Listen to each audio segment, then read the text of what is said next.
Hello friends, मैं विनीता वर्मा स्वागत करती हूँ आपका आपके YouTube channel target TGT home science में।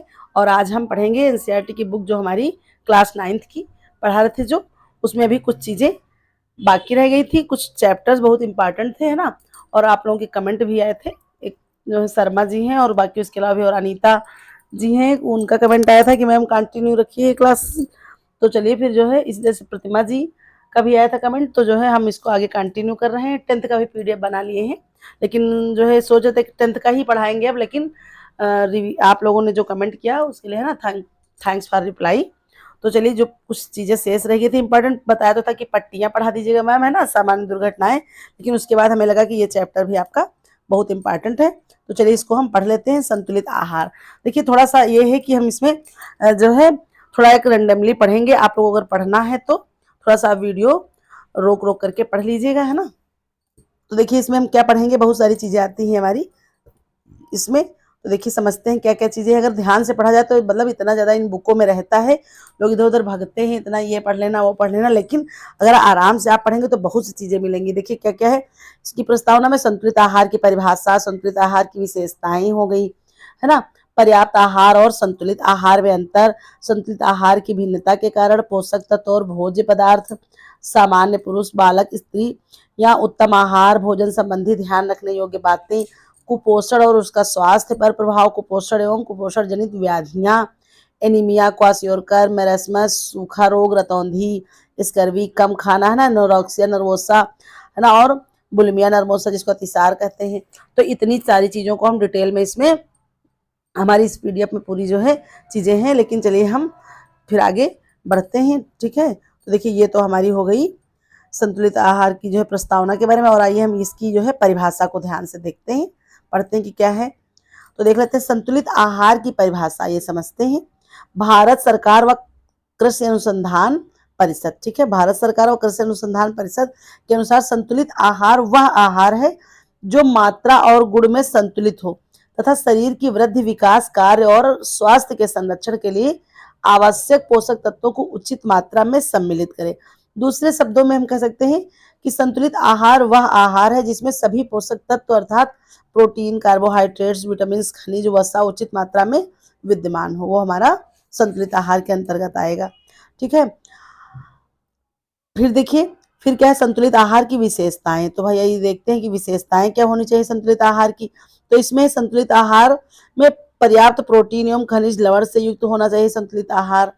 उसके अलावा देखिए क्या है, ये देखते हैं, है ना, क्या होता है। तो ये प्रोटीन हमारा क्या है, तो ये हमारे शरीर के निर्माण और वृद्धि में सहायक होते हैं, ठीक है। फिर है सुरक्षात्मक पोषक तत्व। सुरक्षात्मक पोषक तत्व में क्या है, विटामिन ए हो गया, बी, सी, डी, ई, के, ये हमारे क्या है, सुरक्षात्मक पोषक तत्व है, ठीक है। देखिए यही छोटा सा डिफरेंस है।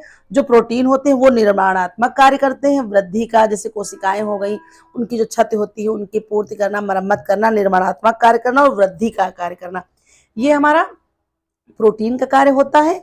और जो विटामिन होते हैं वो हमारे सुरक्षात्मक पोषक तत्व के अंतर्गत आते हैं। उसके अलावा और क्या चीजें हैं, देखिए इससे भी देखिए हमको मिलता है प्रोटीन, ऐसा नहीं, लेकिन जो है ये इसके अंतर्गत आएंगे, प्योरिटी हम इसको देंगे प्रोटीन को। तो इसमें दूध, दही, पनीर, अंडे, फल, सब्जियां आदि, इनसे सबसे ये क्या है, हमको हमारे जो है रक्षा करते हैं और शरीर को स्वस्थ बनाते हैं। पर्याप्त ऊर्जा के लिए कार्बोहाइड्रेट और वसायुक्त पदार्थों का भी संतुलित आहार में होना आवश्यक है, ठीक है, इससे ही हमको ऊर्जा मिलती है। चलिए फिर आगे देखते हैं, एक मिनट।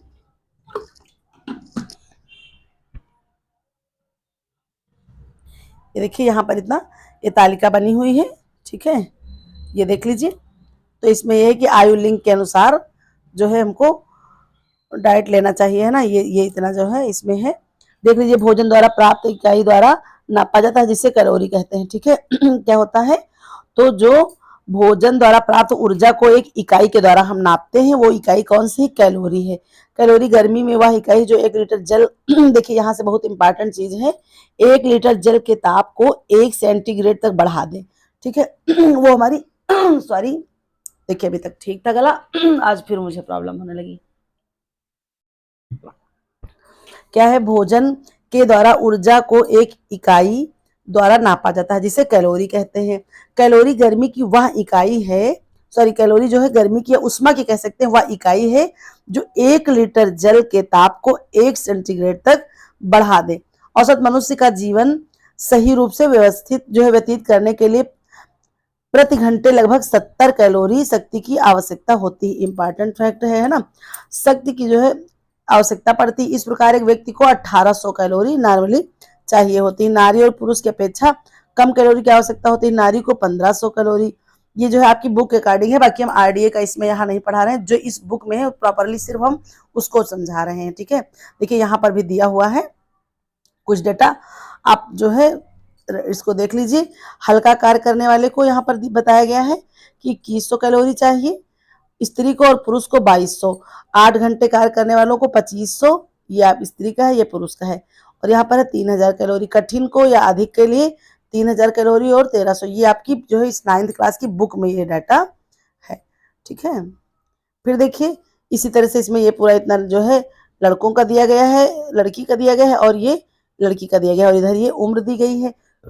ठीक है, तो ये जो है आप देख लीजिएगा, है ना। 1 वर्ष से 2 वर्ष तक का लड़कों को 1200, लड़की को 1200। ठीक है, तो ये देखिए लगभग लगभग सेम ही है। 2 से 3 वर्ष तक के लिए 1400 कैलोरी बताई गई है। 3 वर्ष से 5 वर्ष के लिए 1600 बताया गया है। 5 वर्ष से 7 वर्ष 1800। 7 वर्ष से 9 वर्ष तक 2000 कैलोरी। ठीक है, 9 से 12 के लिए भी 2000 है। 13 से 15 के लिए भी 2000 बताया गया है। 16 वर्ष और 18 वर्ष तक की 16 से 18 में 3000 हो गए, और जो है लड़कियों को 2200, फिर है 2300, फिर है इसमें क्या गर्भवती स्त्री के लिए 2300 बताइए, स्तनपान कराने वाली के लिए 3000। बाकी आप आरडीए के अकॉर्डिंग जाते ही जो नया है हमारा उसमें क्या है, जितना नॉलेज चाहिए उसमें हम क्या कर देते हैं प्लस 350 हम उसमें ऐड कर देते हैं। और बाकी ये जो डाटा है वो इस बुक के अकॉर्डिंग का हम बता रहे हैं, और आप आंसर जो आपका न्यू डाटा जो अपडेटेड आया है उसके अकॉर्डिंग करेंगे, या फिर जैसा आपके पास ऑप्शन में होगा। चलिए फिर आगे देखते हैं। ये हमारा है, देखिए बहुत इंपॉर्टेंट जो हम संतुलित आहार का पढ़ रहे थे उसी में है, पेज नंबर 229 में देखिए क्या है, कुपोषण, उसी चैप्टर का है कुपोषण। इसको हम बहुत अच्छे से पढ़ेंगे, इसमें इतनी चीजें हैं कि आपसे हम क्या कह सकते हैं। कुपोषण का देखिए क्या है, भोजन में पोषक तत्वों का अभाव। ठीक है, यही क्या है हमारा कुपोषण है ना। सामान्यतः कुपोषण का अर्थ अपर्याप्त पोषण से है, लेकिन क्या कहते हैं इसको हम, भोजन में पोषक तत्वों का अभाव। ठीक है, आइए समझते हैं। देखिए कुपोषण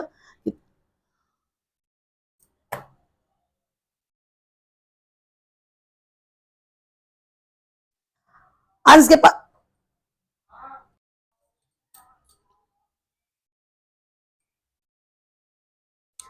आइए, है ना। फिर चलिए हम देखते हैं कुपोषण के प्रकार। ठीक है, टाइप ऑफ माल न्यूट्रिशन, इसको आइए देख लेते हैं। कुपोषण 4 प्रकार का होता है। देखिए ये क्या है, तो ये आपका इंपॉर्टेंट है।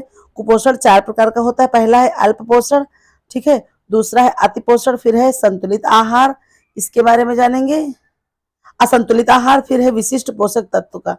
ठीक है अभाव, तो इसमें ये देख लेते हैं। अल्प पोषण में है ना, अंडर न्यूट्रिशन के अंतर्गत आता है ना, निरंतर कम मात्रा में भोजन उपलब्ध होने के कारण अल्प पोषण की स्थिति उत्पन्न हो जाती है। जैसे क्या होता है, मरस्मस होता है। ठीक है, तो देखिए अल्प पोषण में कई चीजें आएंगी, ये नहीं कि यहाँ पर सिर्फ जो है प्रोटीन की बात हो रही, सारे न्यूट्रिशन जब धीरे धीरे कम हो जाते हैं तो जो है ये मरस्मस की कंडीशन आती है। फिर है अति पोषण, इसमें क्या होता है, तो इसमें अत्यधिक जो है मात्रा में भोजन लेने से क्या होता है, अतिशय पोषण विकार होता है। इसके फलस्वरूप मोटापा, धमनी, कांठी, धमनी की दीवार, ठीक है, और कोलेस्ट्रॉल का जमना, मधुमेह, रक्तदाब संबंधी विकार हो जाते हैं। इसमें क्या होता है, देखिए मोटापा बढ़ जाता है, अगर ज्यादा कोई व्यक्ति खा रहा है तो मोटापे से ग्रस्त होगा, और मोटापे से ग्रस्त होने के बाद तो ये सारी बीमारियां संभव ही हैं।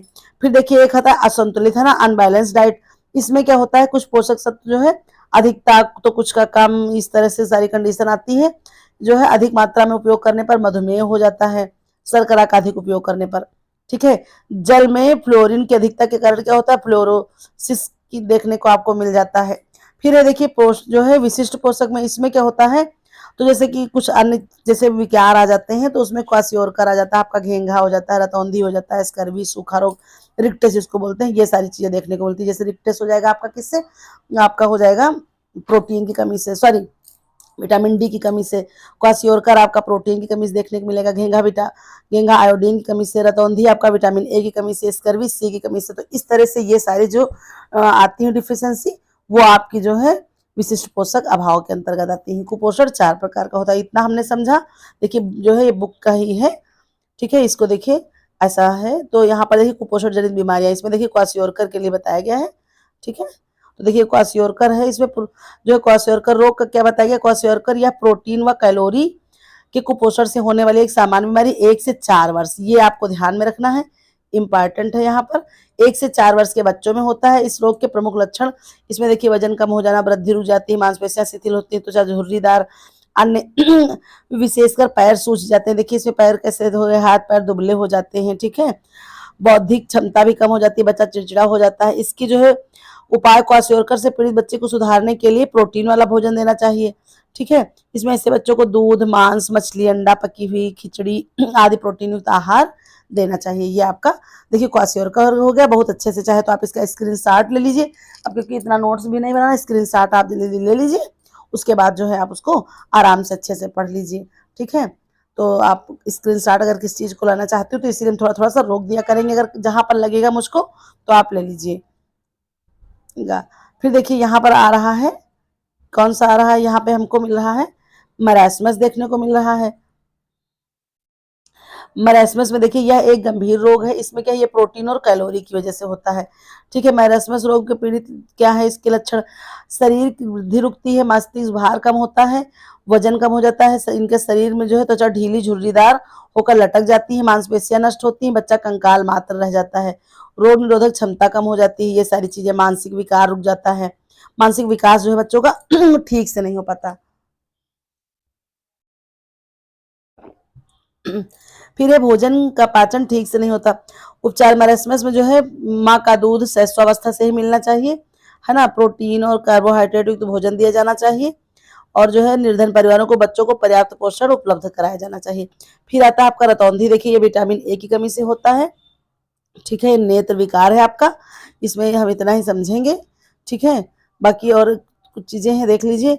इसमें क्या होता है कि इस रोग में प्रारंभिक स्तर पर उपचार किया जाना चाहिए। इसके उपचार के लिए विटामिन ए युक्त आहार दिया जाना चाहिए तथा विटामिन ए की गोलियां अथवा इंजेक्शन भी दिए जा सकते हैं। फिर आइए अगला हम देखते हैं, हमारा अगला क्या है, रक्त अल्पता। ये इंपॉर्टेंट है आपका। रक्त अल्पता में क्या है, देखिए रक्त अल्पता एनीमिया जिसको कहते हैं, परंतु जो है इसमें शरीर के विज्ञान के स्पष्टीकरण के अनुसार रक्त में हीमोग्लोबिन का जो सामान्य से कम हो जाना, ये रक्त अल्पता के अंतर्गत आता है आपका, है ना। रक्त अल्पता का शिकार कैसे होता है, तो हीमोग्लोबिन रक्त में लाल रक्त पाया जाता है, हीमोग्लोबिन की मात्रा 14 मिलीग्राम प्रति जो है 100 मिलीग्राम के अंतर्गत होनी चाहिए, यानी कि नॉर्मल जो है प्रति 100 मिलीग्राम में 14 मिलीग्राम जो है हीमोग्लोबिन आपका होना चाहिए, तो फिर वो आपका एक स्वस्थ व्यक्ति के अंतर्गत आता है, ठीक है। तो देखिए इसमें भी बहुत सारी चीजें आ जाती हैं, जैसे कि सिर दर्द हो गया, भूख की कमी, अपच, श्वास में परेशानी, त्वचा का पीलापन होना, हृदय की धड़कन बढ़ जाना, है ना। सामान्य रूप से आज पता नहीं क्या गले में इतनी समस्या हो रही है मुझको। इसमें शरीर में लौह खनिज की कमी होती है, 2 लक्षण है मुख्यतः, विटामिन B12 की कमी होती है। इस प्रकार यह रोग भी पोषक तत्वों की कमी के कारण होने वाला रोग है। और एक चीज आप जान लीजिए, जो विटामिन B12 की कमी से होता है तो वो आपका आता है परनीशियस एनीमिया के अंतर्गत आता है।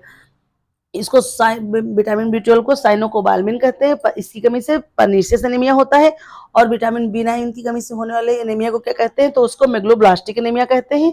फोलिक अम्ल विटामिन B9, ठीक है, इसकी कमी से आपको मेगलोब्लास्टिक एनीमिया होता है, ये चीज इतना आप ध्यान में रखिएगा।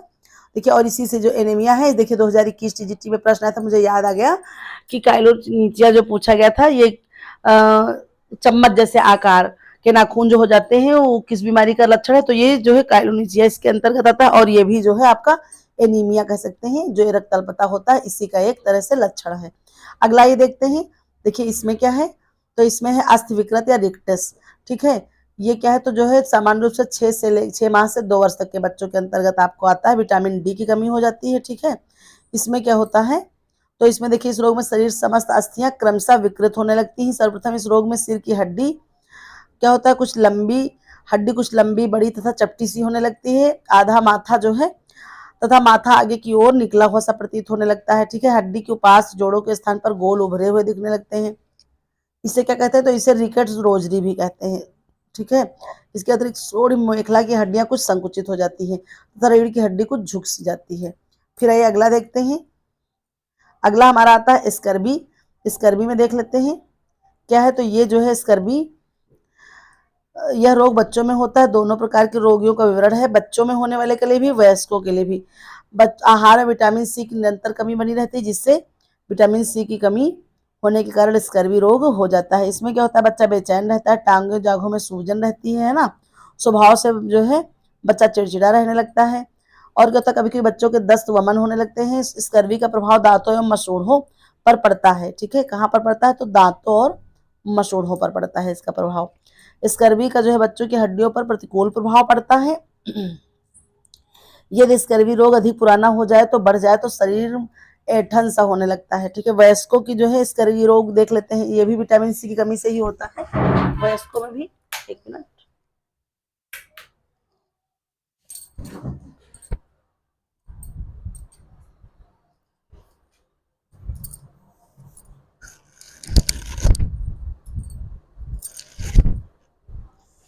इसमें आइए देखते हैं। तो इसमें क्या है, विटामिन सी की कमी के कारण यह व्यक्ति कमजोरी महसूस करते हैं, साथ ही जो है दांत पीलेपन होने लगते हैं। इसका प्रभाव मसूड़ों पर पड़ता है और मसूड़े भुरभुरे हो जाते हैं।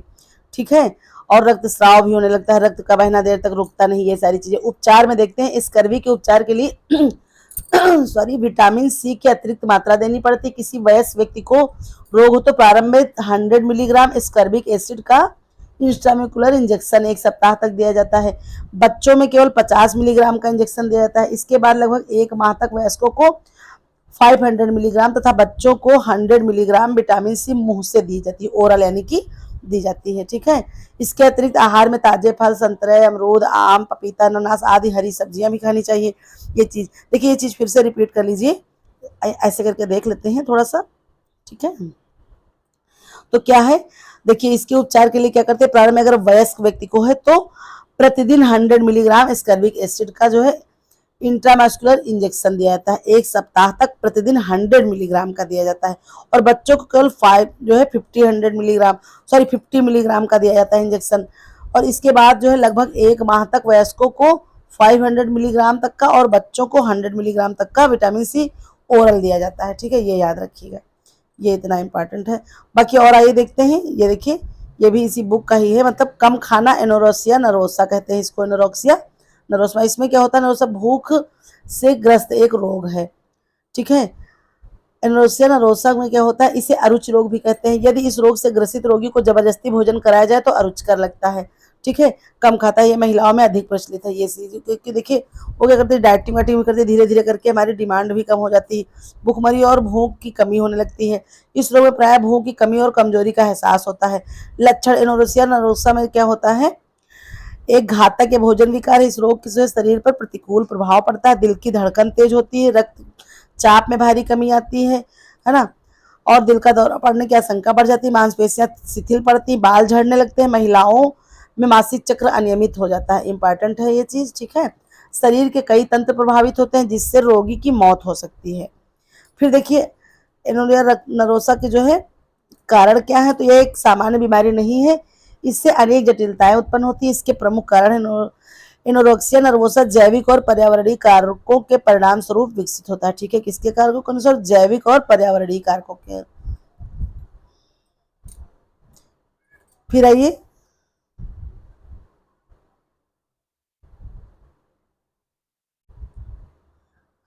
अगला देखते हैं। तो देखिए ये हम यहाँ पर अच्छे से देख लेते हैं, थोड़ा सा इंपॉर्टेंट है। अतिसार, अतिसार को क्या कहते हैं, तो बुलिमिया नर्वोसा कहते हैं। इसमें क्या देखते हैं, बुलिमिया नर्वोसा समान रूप से अधिक खाना, ठीक है, खाना खाने का रोग है, जिसमें क्या करता है, तो व्यक्ति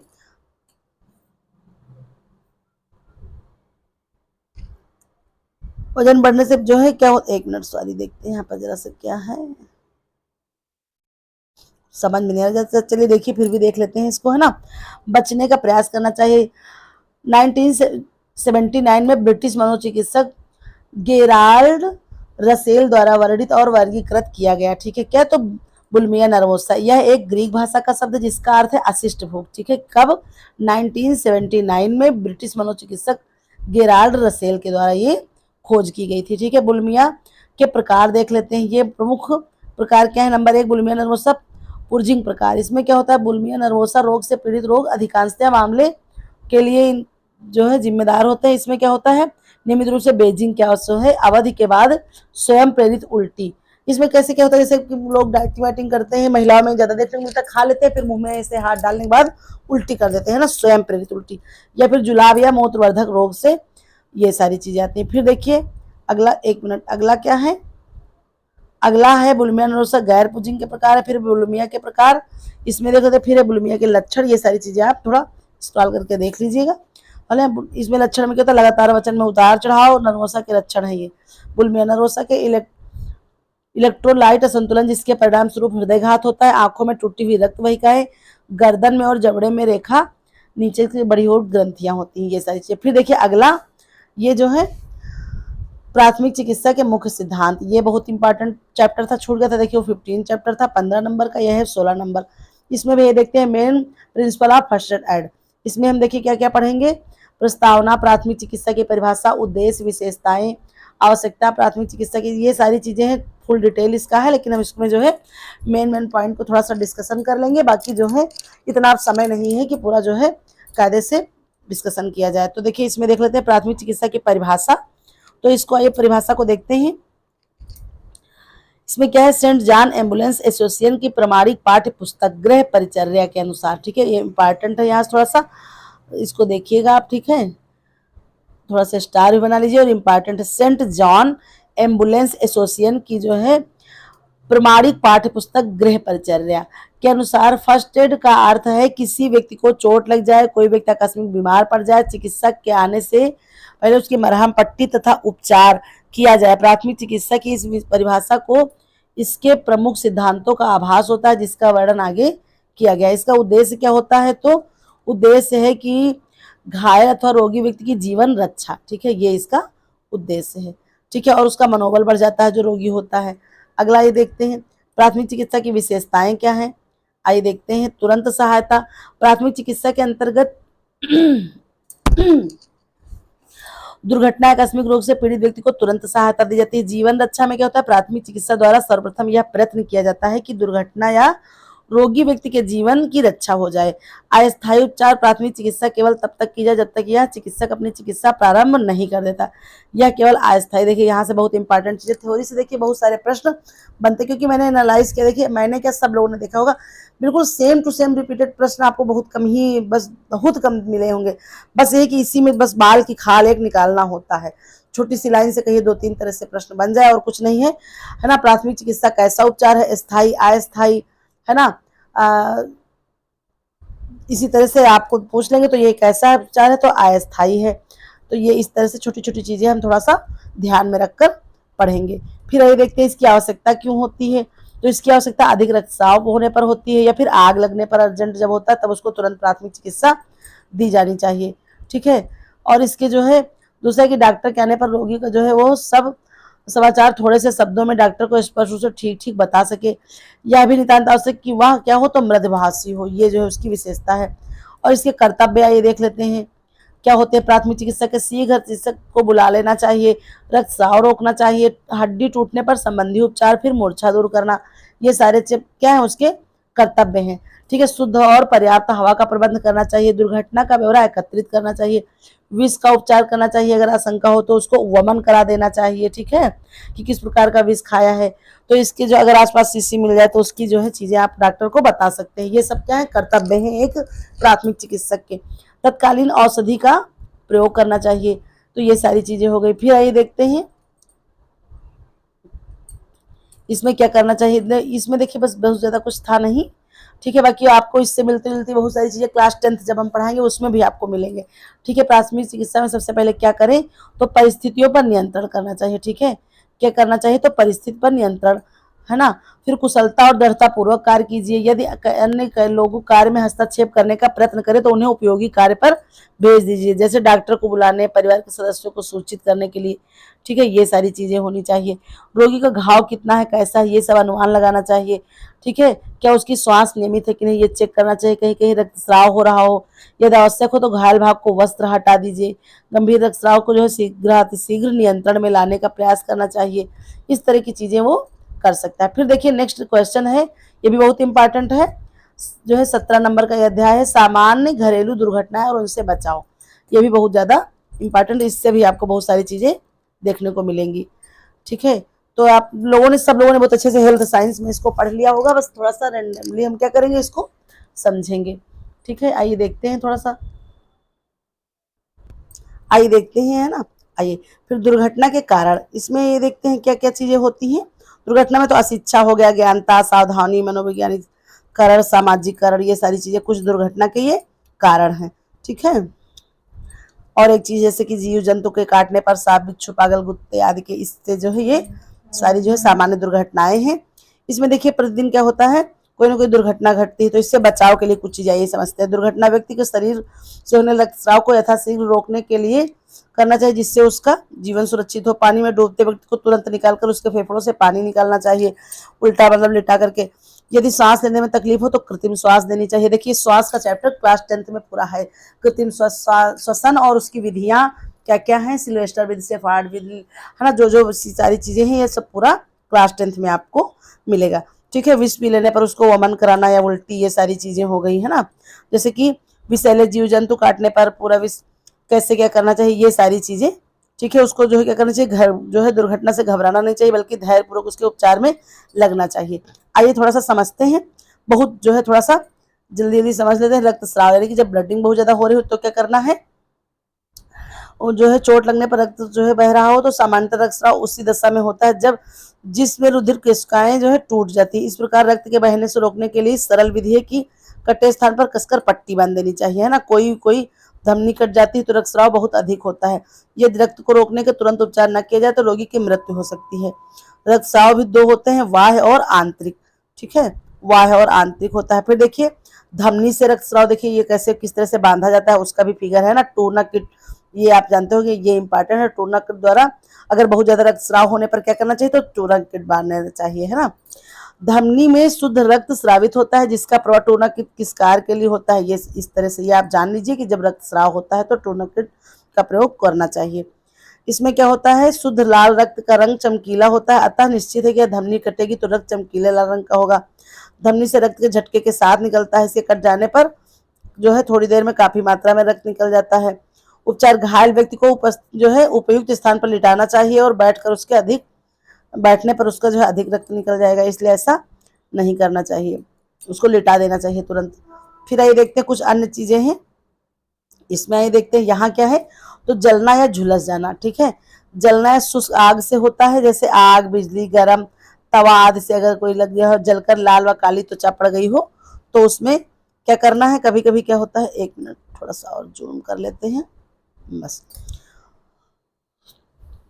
तो इस तरह से जलने के प्रकार क्या होते हैं, तो मुख्यतः 3 वर्गों में वर्णित है ना। त्वचा पूर्णतः नष्ट हो जानी, केवल लाल हो जाती है, झुलसना, फफोले पड़ जाते हैं उस स्थान पर, विशेष से स्नायु तंत्र तक नष्ट हो जाते हैं, बहुत ज्यादा जब गहरी में जल जाते हैं, गहरे में। उपचार के लिए क्या करना है हमको, आइए इसको देखते हैं। जल जाने पर, झुलस जाने पर क्या उपचार है। उन स्थान पर जहाँ रोगी जल गया हो, वहां पर झुलस गया हो, तो भूल कर भी पानी नहीं डालना चाहिए, फफोलों को फोड़ना नहीं चाहिए। कपड़ा चिपक गया हो तो सर्वप्रथम नारियल के तेल लगाकर उसको छुड़ा देना चाहिए।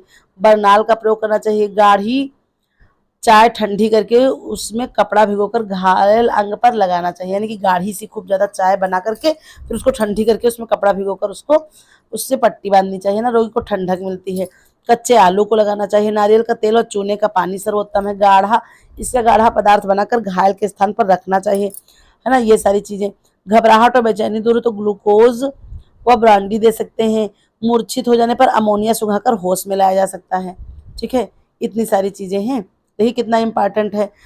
फिर है अमोनिया का घोल घायल अंग पर रखना चाहिए। भोजन नली जली हो तो ठंडा पेय पदार्थ लाभकारी होगा, रोगी को बर्फ चूसने को दी जा सकती है। जले हुए स्थान पर खाने के सोडे के घोल को ड्रेसिंग करनी चाहिए। ठीक है, फिर है 1 भाग अलसी के तेल या 1 भाग चूने का पानी मिलाकर कपड़े, स्वच्छ कपड़े या फाय से रख देना चाहिए। फिर आग लगने पर क्या रखना, ध्यान रखना चाहिए, ये आइए समझते हैं।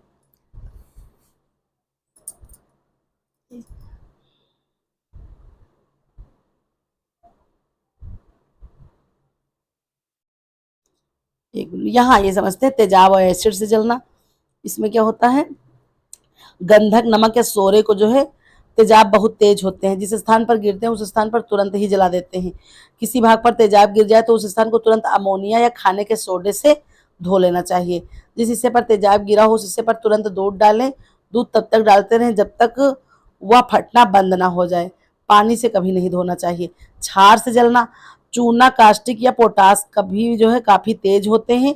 उपचार जले हुए भाग पर सिरके या नींबू के रस को मिलाकर लगाना चाहिए, है ना। लगाने से क्षार का प्रभाव कम होता है। यानी कि जो अम्लिक आम्लिक चीजें है ना, एसिडिक चीजें हैं, उनको हम क्षार से या एल्कलाइन से, और जो एल्कलाइन की चीजें उनको क्षार से, इस तरह से करके हमको इलाज करना है। फिर देखिए बिजली का झटका लगता है तो उसको लिए भी देखिए यहाँ पर दिया गया है, आप स्क्रीन शॉट थोड़ा सा अगर ले लेंगे और जो है इस तरह से आप कर लीजिएगा। फिर ठीक है, देखिए और एक कुत्ते का दिया गया है, अगले पेज पर था बिल्कुल नीचे, तो मैंने उसका नहीं पिक लिया है, 256 नंबर पे है। देखिए देखिए पागल कुत्ते का काटना, ये क्या होता है, इससे क्या होता है, मनुष्य को पानी से डरने लग जाता है ना। गले में दर्द होता है, भोजन के अंदर नहीं निकला जाता, गले में समस्याएं आती हैं। घाव को क्या करना है, स्पिरिट से धोना चाहिए, है ना।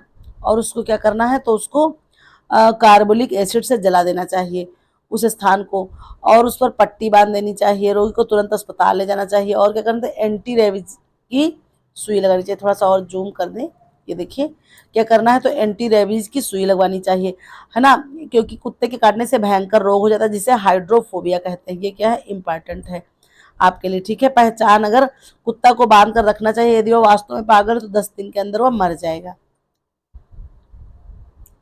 फिर अन्य विषैलों के काट, अन्य जो है विषैले कीड़े उड़े हो गए, उनके काटने का भी उपचार दिया गया है। बाकी देखिए मोच का भी दिया गया है। मोच आना, गिरने यानी किसी के कारण जब कोई अंग एकांग अंग मुड़ जाता है तो उस संधि जो है को योजी उत्तक के टूट जाते हैं, किंतु हड्डियां अपने स्थान पर रहती है, इसे मोच आना कहते हैं। पैर में टखने या संधि की मोच सबसे अधिक होती है ना। हल्का सा जैसे पैर मुड़ जाता है, कुछ उस तरह हो जाता है, या जो है पैर अनजाने में ऊंची नीची जगह पर पड़ जाता है, तो इसमें क्या होता है, संधि में मोच आ जाती है। टखने के कारण कलाई की मोच अधिक होती है, कभी कभी कमर, गर्दन व अन्य जगह पर पड़ती। पहचान क्या होती है मोच की, तो जोड़ पर दर्द और सूजन होगा, फलस्वरूप उस रंग का काम नहीं लिया जा सकता, बहुत ज्यादा दर्द होने लगता है। उसमें क्या करना चाहिए, तो यदि मोच आई हो तो जूता पहने उसे उतार देना चाहिए। किसी स्थिति में घायल अंग को आराम मिले उस स्थिति में रखना चाहिए। बर्फ के पानी से भिगोकर कपड़ा रखना चाहिए। उसे शांति ना मिले तो गर्म पानी में कपड़ा भिगोकर रखना चाहिए। कभी कभी कम से 5-5 मिनट पर गर्म पानी, ठंडा पानी, इस तरह से आप प्रयोग करके उसका इलाज कर सकते हैं। फिर देखिए मूर्छित व्यक्ति का भी दिया गया है। यदि व्यक्ति मस्तिष्क की किसी दुर्घटना के कारण स्नायु संस्थान प्रभावित होता है तो इसके कारण जो है प्रवाह कम हो जाता है उसका, रक्त का, और व्यक्ति मूर्छित हो जाता है, ठीक है। इसमें भी क्या होता है कि लक्षण है, मूर्छा आने के समय चेहरा पीला पड़ जाता है। कपाल तथा शरीर के अन्य जो है भागों को ठंडे पसीने आने लगता है, हाथ पैर ठंडे पड़ जाते तथा श्वास की गति बहुत धीमी पड़ जाती है। अगला फिर देखिए, अगला चैप्टर हमारा देखिए 15 से था, फिर 16 से था, फिर 18 से है। लगातार देखिए चैप्टर है, बिल्कुल लगातार कितने इंपॉर्टेंट चैप्टर हैं। अगर 9-10 की किताबें भी इतनी अच्छी से पढ़ ली जाए, कितनी सारी चीजें हैं। देखिए आइए देखते हैं फिर अगला क्या है, 18 नंबर का है, घरेलू देशज औषधियां एवं विष के प्रतिकारक, ठीक है। इसमें देख लेते हैं general home product medicine and antitoxins materials. इसको आइए हम बहुत अच्छे से पढ़ते हैं। इसमें भी बहुत सारी चीज़ें हैं। देखिए औषधियाँ, रोग, देसी औषधियों का विशेष प्रयोग, विशेष विभिन्न प्रतिकारक विष हो गया, औषधियों का महत्व हो गया, घर में प्रयोग आने वाली अनेक चीज़ें हैं ना। तो आइए देखते हैं घरेलू औषधियों का महत्व क्या होता है। इसमें देखिए क्या होता है, औषधियाँ रोग की गंभीरता को कम करती हैं, दुर्घटना के समय प्राथमिक चिकित्सा में मदद करती हैं, ठीक है। कीड़े हो जाना, पेट में दस्त, आँख में आना, ये सारी चीज़ें हैं। आइए फिर थोड़ा सा देख लेते हैं, ऊपर का ज़्यादा नहीं समझेंगे। इसमें क्या है, प्रमुख औषधियों में क्या है, नीम। यह दृष्टि से जो है औषधि, जो यह वृक्ष औषध की दृष्टि से परम उपयोगी और महत्वपूर्ण है। इस वृक्ष की छाल में पत्तियां एवं निरोबिया, है ना, निबोरिया उसकी जो होती है वो भी बहुत ज्यादा फायदेमंद होती है। छाल स्वाद में कड़वी होती है परंतु शरीर के लिए एक टॉनिक का कार्य करती है, ठीक है। ये जो है आजकल नीम से बना साबुन भी आता है, पानी ठंडा करके नहाने से चर्म रोग ठीक हो जाता है। फिर है बेल। बेल को पके अर्ध पके दोनों रूप में प्रयोग करते हैं। इसमें जो है फैक्टिन पाया जाता है, जो मुख्य रूप से भोजन को पचाने में सहायक होता है।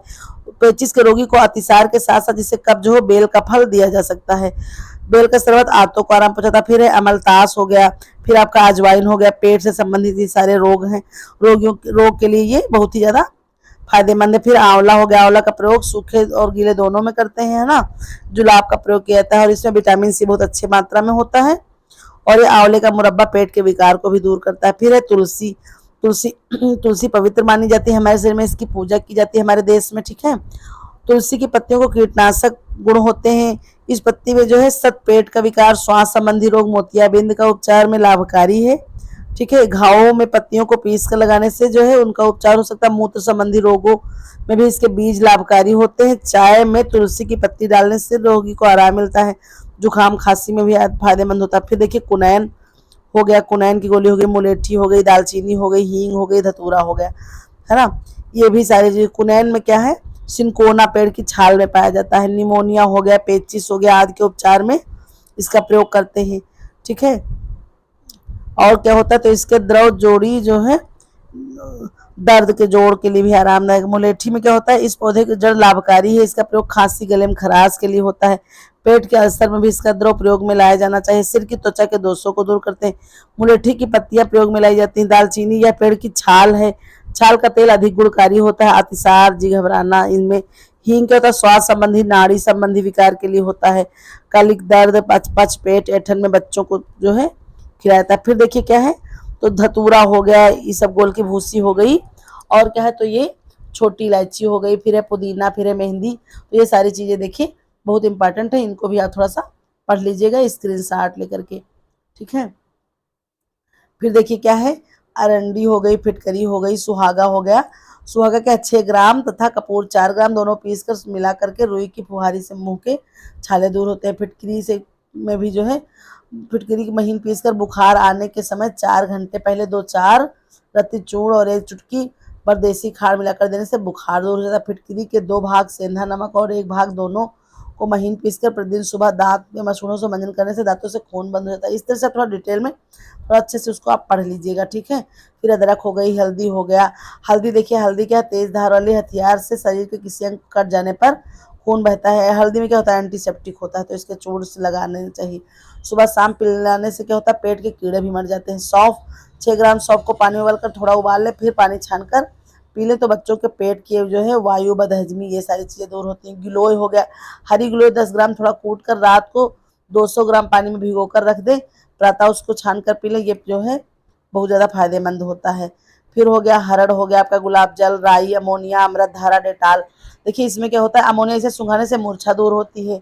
ठीक है, राई बेहोशी या मूर्छा दूर करने की सहायता करती है। ठीक है, पिसी हुई राई सुंघाने से मिर्गी के रोगी को बेहोशी दूर होती है, बहुत इंपॉर्टेंट है। ठीक है, मिर्गी के रोगी को जो है लाभकारी होती है। और क्या होता है, अमोनिया, इसे विषैले कीट के द्वारा काटने पर, डंक मारने पर इसका प्रयोग करते हैं। अमृत धारा जी मिचलाना, उल्टी दस्त के लिए है। डेटाल कीटनाशक, घाव भरने के लिए। बर्नाल, जले के स्थान पर लगाने के लिए। आयोडेक्स एक दर्दनाशक औषधि है, चोट वगैरह में लगाने के लिए। पैरासीटामॉल, ज्वर को कम करने के लिए। पोटेशियम परमानेंट लाल दवा है, या अन्य कीट पतंगे, कीड़े, बिच्छू, सर्पदंश के भाव जो है घाव को भरने में भी फायदेमंद है।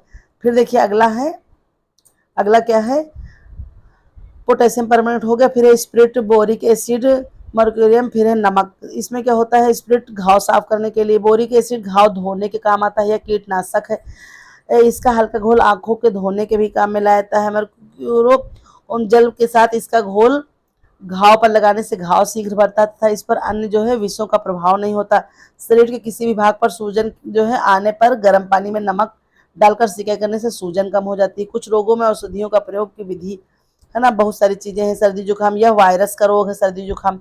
सिर में दर्द, हल्की सी हरात, नाक का बहना अथवा ठस हो जाना, कभी कभी हल्की खांसी इसके लक्षण है। जरा सी सावधानी से इन्फ्लुएंजा अथवा निमोनिया बदल जाता है, अतः प्रारंभ में ही इसका उपचार करना चाहिए। देसी औषधियों से भी इसका उपचार बहुत अच्छे से किया जा सकता है। और देखिए एक बहुत इंपॉर्टेंट है यहाँ पर थोड़ा सा टॉपिक, विभिन्न प्रकार के विष, तो ये इनको समझ लेते हैं। विष में हम क्या पढ़ेंगे, विष, विष में जो है विष क्या है, सभी पदार्थ जो शरीर में जाकर विषाक्तता को उत्पन्न करते हैं विष कहलाते हैं। हमारे शरीर में पहुंच करके विषाक्त पदार्थ हानिकारक प्रभाव डालते हैं। विषैला पदार्थ मुंह से कीट आदि के काटने पर भी हो जाता है। पदार्थ 4 प्रकार के होते हैं, जलन उत्पन्न करने वाले विषैले पदार्थ, फिर है आहार, नाल को हानि पहुंचाने वाले। ठीक है, शरीर के जिस भाग में लग जाए वहां जलन उत्पन्न करते हैं ना, कास्टिक सोडा, अमोनिया, कार्बोलिक अम्ल, खनिज अम्ल, ये खाने से भी जो है क्या होता है, जीभ, गले, मुख आदि में जो है जलन उत्पन्न करते हैं। इसके साथ श्वास लेने में तकलीफ होती है। आहार नाल में इस प्रकार के विष पेट में जाकर के हानि उत्पन्न करते हैं। ठीक है, तो ये 4 प्रकार के होते हैं। फिर अगला जो है देखते हैं क्या है, नींद लाने वाले विष, फिर है तंत्रिका तंत्र को हानि पहुंचाने वाले विष। इस प्रकार के विष नींद आने लगते हैं, जैसे कि देखते हैं जिसमें अफीम, गांजा, चरस, भांग, माफिया हो गया, माफिया, ये सारे क्या है, तो ये निद्राकारी विष। जैसे प्रश्न आएगा निद्राकारी विष के अंतर्गत क्या आता है, तो अफीम, गांजा, चरस, भांग, माफिया। फिर तंत्रिका के लिए क्या होता है, तो इसके लिए शराब, धतूरा, क्लोरोफार्म आदि आते हैं। ठीक है,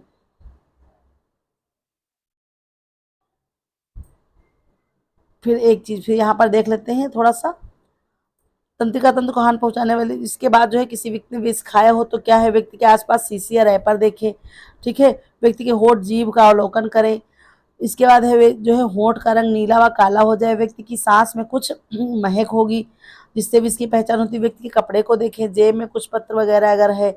ठीक है, विषैले पद, ये इंपॉर्टेंट है यहाँ पर, थोड़ा सा। विषैले पदार्थों में आग की पुतलियां फैल या सिकुड़ जाती हैं, धतूरे के विष से पुतलियां फैल जाती हैं, अफीम से पुतलियां सिकुड़ जाती हैं। ठीक है, धतूरे से पुतलियां फैलती हैं और अफीम से सिकुड़ जाती हैं। व्यक्ति में नींद या बेहोशी देखकर विष की जानकारी ली जा सकती है। व्यक्ति को यदि उल्टी हो रही हो तो उसे उल्टी करके विष की पहचान की जा सकती है। व्यक्ति को तुरंत डॉक्टर को दिखाना चाहिए। विष पान करने के उपचार क्या हैं, रोगी के आसपास के निरीक्षण कर लें, सर्वप्रथम रोगी को वमन कराएं। ठीक है, व्यक्ति को क्षारीय विष लिया है तो उसे उल्टी नहीं करानी चाहिए, इस स्थिति में विष प्रतिरोधक देना ठीक होता है। फिर देखिए कुछ जो है ये सारी चीज़ें विषपान, इसमें जो है क्या क्या चीज़ें चल रही ये देख लीजिएगा। ठीक है, मरीज होश में हो तो, फिर मरीज बेहोश हो तो, जब होश में हो तो मृदु तरल पदार्थ पिलाएं, एम्बुलेंस के लिए भेजें। ठीक है, और मरीज जब तक डॉक्टर और एम्बुलेंस ना जाए मरीज की निगरानी रखें। अगर मरीज बेहोश है तो श्वास ठीक चल रही कि नहीं, नाड़ी वाड़ी चल रही कि नहीं, कृत्रिम श्वसन दिलाना चाहिए। मरीज की स्थिति में सुधार देखना चाहिए, मरीज की स्थिति में कोई सुधार नहीं, कृत्रिम श्वास दिलाते रहना चाहिए। फिर देखिए जो पट्टियों का कुछ चैप्टर जो हमने पढ़ाया था थोड़ा सा रह गया था, तो कमेंट आया था जो है बच्चों का, आप लोग कमेंट से थोड़ा सा मनोबल बढ़ जाता, नहीं तो जो है इसे बिल्कुल भी टाइम नहीं मिल पा रहा है, इतना वर्क रहता है, स्कूल का भी बहुत वर्कलोड है मेरा। समझ जैसे होता है आप कार्य सरलीकरण पढ़ते हैं तो जिसमें पीक लोड होता है, तो इसमें मेरा पूरा दिन का पीक लोड ही आप समझ लीजिए, इतना जो है व्यस्तता रहती है। वरना चाहे तो दिन में 2-2 कर दे, 3-3 वीडियो प्रोवाइड करा दे तो थोड़ा सा जल्दी कवर हो जाए, लेकिन बहुत मजबूरी है मेरे पास। फिर ये देखते हैं तिकोनी पट्टी।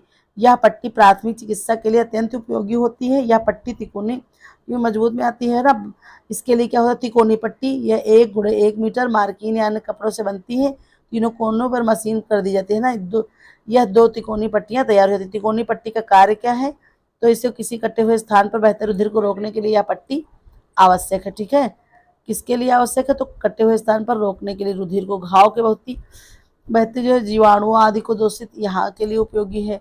फिर देखिए तिकोनी पट्टी बांधने का जो है तरीका, देखिए इस तरह से चित्र बना हुआ है, यहाँ पर देख लीजिए आप थोड़ा सा। ठीक है, ये देखिए तिकोनी पट्टी ये आपकी बनी हुई है। ठीक है, पूरी पट्टी, फिर है चौड़ी पट्टी, सकरी पट्टी। इसमें देखिए क्या है, पट्टी साफ कीटाणु रहित हो, घायल अंग से हटकर बांधनी चाहिए। तिकोनी पट्टी के सिरों को बंद करके रीफ गांठ का प्रयोग करना चाहिए, है ना। तिकोनी पट्टी में कौन सी गांठ, तो रीफ गांठ, यहाँ से इंपॉर्टेंट हो जाता है। थोड़ा सा देखिए रेंडमली देख लेंगे हम। फिर देखिए यहाँ पर क्या है, टूटे अंग को सहारा देखने झोली का प्रयोग करना चाहिए। ठीक है, फिर एक खपच्ची पर रुई रखकर उस पर कपड़ा रखकर बांध देना चाहिए। पट्टी बांधने से पूर्व गांठों का ज्ञान बहुत आवश्यक है। पट्टियों की गांठ बांधना, गांठें कितने प्रकार की होती है, 2 प्रकार की, एक ग्रेनी गांठ, एक रीफ गांठ। तिकोनी पट्टी बांधने के लिए रीफ गांठ का प्रयोग करना चाहिए क्योंकि ग्रेनी गांठ सरक जाती है। ठीक है, देखिए इंपॉर्टेंट, बहुत इंपॉर्टेंट है, यहाँ से थोड़ा सा देख लेंगे। यहाँ पर है सेंट जॉन पट्टी। ठीक है, सेंट जॉन पट्टी में क्या होता है, इसमें चोट लगे अंग की ओर से हाथ की कोहनी पर ऐसे मोड़ा जाता है कि उंगलियां स्वस्थ कंधे की ओर रहती हैं। तत्पश्चात एक तिकोनी पट्टी का वक्षस्थल पर हाथ के ऊपर ऐसे रखा जाता है कि पट्टी का शीर्ष कोहनी पर एक सिरा स्वस्थ कंधे की ओर, दूसरा सिरा नीचे लटकता रहे। ठीक है, फिर नीचे लटकते सिरे की कोहनी के नीचे मोड़ते हुए पट्टी को बांध देना चाहिए, है ना, इस तरह से। फिर देखिए लंबी पट्टियाँ आ गई आपकी। लंबी पट्टियाँ क्या होती हैं, तो यह हड्डी टूट के लिए होती हैं। ज़्यादा लंबी पट्टियों में जो है क्या होता है, 1 से लेकर के 8.5 तक की सेंटीमीटर चौड़ी होती है और 1.5 से लेकर के 10 मीटर तक ये लंबी होती है। ठीक है, ये सारी चीज़ें, तो इन पट्टियों का प्रयोग खपच्ची, मरहम पट्टी आदि यथास्थान पर करना, अंगों का आधार, ये सारी चीज़ें आती हैं आपकी लंबी पट्टी के अंतर्गत। फिर ये थोड़ा सा ऐसे देख लीजिएगा, हम रोक रहे हैं, आप स्क्रीनशॉट ले लीजिएगा। ठीक है, अगर आप वीडियो देख रहे हैं तो उसको आराम से देखिए, रोक करके आप उसको स्क्रीनशॉट लीजिए, इस तरह से आप पढ़ लीजिएगा, ठीक है, क्योंकि पूरी बुक में इतना सा डिटेल पढ़ाना आसान नहीं। फिर देखिए हमारा है, ये थोड़ा सा देख लेते हैं, बहुत ज़्यादा नहीं इसमें। ये हमारा जो है चैप्टर है 22 का, इसमें देखिए रोगी का बिस्तर, ठीक है। इसमें देख लेते हैं क्या क्या पढ़ेंगे। आवश्यक बातें, बिस्तर के प्रकार, चादर बदलना, अनेक चीज़ें। तो इसमें देखते हैं क्या है, थोड़ा सा रोगी के बिस्तर की जो है आवश्यक बातें। रोगी के लिए क्या है, स्वच्छता, उपयुक्तता, कोमलता। ये बिस्तर के लिए होना चाहिए, उसका स्वच्छ होना चाहिए, उपयुक्त बिस्तर होना चाहिए, कोमलता, ये सारी चीज़ें ध्यान में रखना चाहिए। ये तो चलिए मान लीजिए एक आम बात होगी। बाकी यहाँ पर देख लेते हैं थोड़ा सा रोगी के बिस्तर के लिए आवश्यक सामान। इसमें आ जाता है वान, निवाड़ तथा लोहे का स्प्रिंगदार पलंग जो भली भांति कसा हो। कभी कभी इसके स्थान पर तख्त भी अच्छा रहता है। एक साफ सॉरी एक साफ 6 से 8 सेंटीमीटर मोटा मुलायम गद्दा, एक मोटी दरी या टाट, एक मुलायम तकिया रुई का, एक हवा वाला तकिया, 2 सफेद चादरें, 2 सफेद छोटी चादरें था ड्रा शीट, ठीक है। ये आपकी आवश्यक सामग्री के अंतर्गत आ जाता है।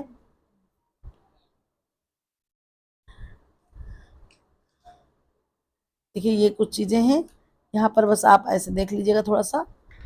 ये आपका जैसे कि फ्रैक्चर बोर्ड हो गया, ऐसे अगर चीजें होती हैं जहाँ पर हड्डी फ्रैक्चर होती है तो वहां पर देखते हैं। फिर देखिए अगला क्या है, सैया घाव के लिए कैसा प्रयोग करते हैं, ठीक है। सैया घाव या बेड सोर के लिए, तो इसमें क्या होता है, तो ये जो है बिस्तर बहुत ही मुलायम होना चाहिए, है ना, क्योंकि देखिए क्या होता है, जब कोई रोगी ऐसी स्थिति में होता है कि जिसको बार बार उठाया नहीं जा सकता, अल्टा पलटा नहीं जा सकता, उसको करवट नहीं दिलाई जाती, तो एक ही स्थिति में जब लगातार रोगी पड़ा रहता तो उसको जो है सैया घाव हो जाता है, जिसको क्या कहते हैं, बेड सोर कहते हैं, ठीक है।